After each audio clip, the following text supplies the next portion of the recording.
where calls for justice are growing stronger after the killing of nurse Chinemerem Chukwumeziem of the Federal Medical Center in Jabi in Abuja. So this happened on Saturday, and according to the National Secretary of the National Association of Nigerian Nurses, Enya Osinachi, Nurse Chukwumeziem finished her afternoon shift and got on public transport to go home, but never made it there, as her body was later discovered. A video going around on social media shows her in what ended up being one of her last celebrations with her colleagues. Let's watch.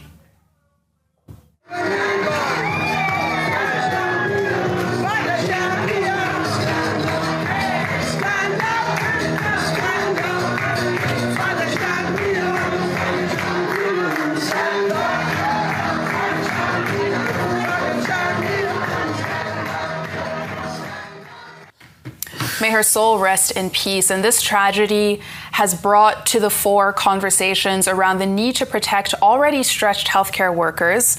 And as of now, we have not seen a statement from the Nigeria Police Force or FCT Police Command, but we will keep watching. And I'll just take one reaction from one of her former colleagues.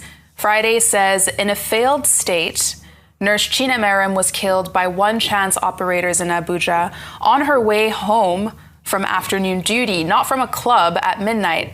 The Nigerian state keeps failing us, yet some politicians don't want us to ask for what is legitimately ours. The hallmark of governance is to provide security for lives and properties, and this seems to be a challenging task for the government to achieve. Rest in peace to a great colleague. And Vinvai, again, may her soul rest in peace. This is such a sad story, but how should the public be seeing this? Something like this taking place in Abuja or anywhere really across the country. It's shocked so many people. It's absolutely unacceptable, and it's one too many incidents, especially in the FCT. And the context with which that last tweet you read, you consider this, young lady, hardworking woman, a midwife, just closing from afternoon shift, broad daylight. It reminded me of Somi because she was in the comfort, the safety of her home. So that means that you're not safe anywhere at any time of the day, because we usually associate all these ills with, moving at night and so forth. But if you can't move safely and if you can't be safe in your own home anymore, then what exactly are we doing? Several issues here. The fact that she's a midwife, and we know that Nigeria has one of the highest maternal infant mortality rates. So she is a VIP as far as I'm concerned in the healthcare profession, because the statistics say that the loss of one midwife affects 150 to 200 pregnant women in the system. And we already know the challenges and the pressure that are there, that already exist. We know that the resident doctors are preparing to go on strike as well. So the pressure within the healthcare system itself is already massive, without adding the pressure of, will I get home safely?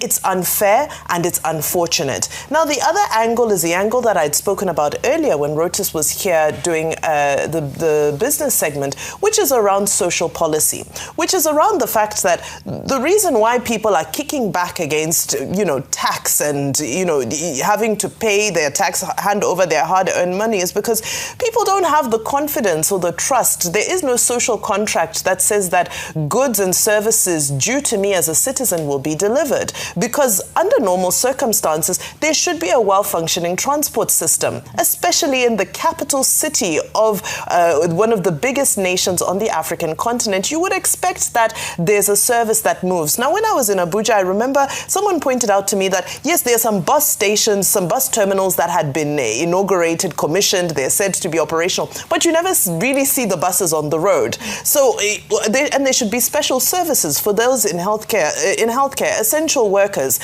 who work odd times and odd shifts. But in this instance, because when I read the story, I was expecting to hear that this happened in the middle of the night, but this is during broad daylight.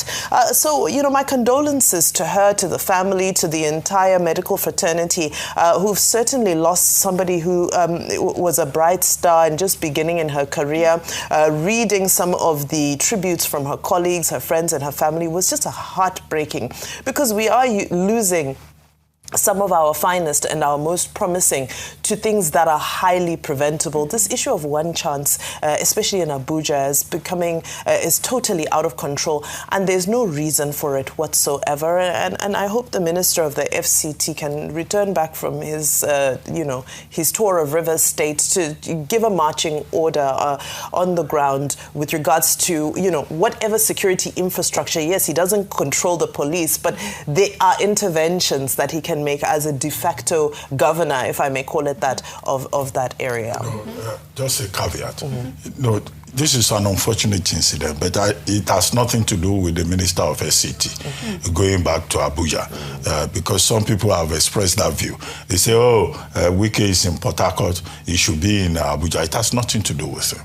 It's about putting in place, whether it's in the FCT or in any part of Nigeria, structures, strong security systems and structures that will ensure that everybody is protected.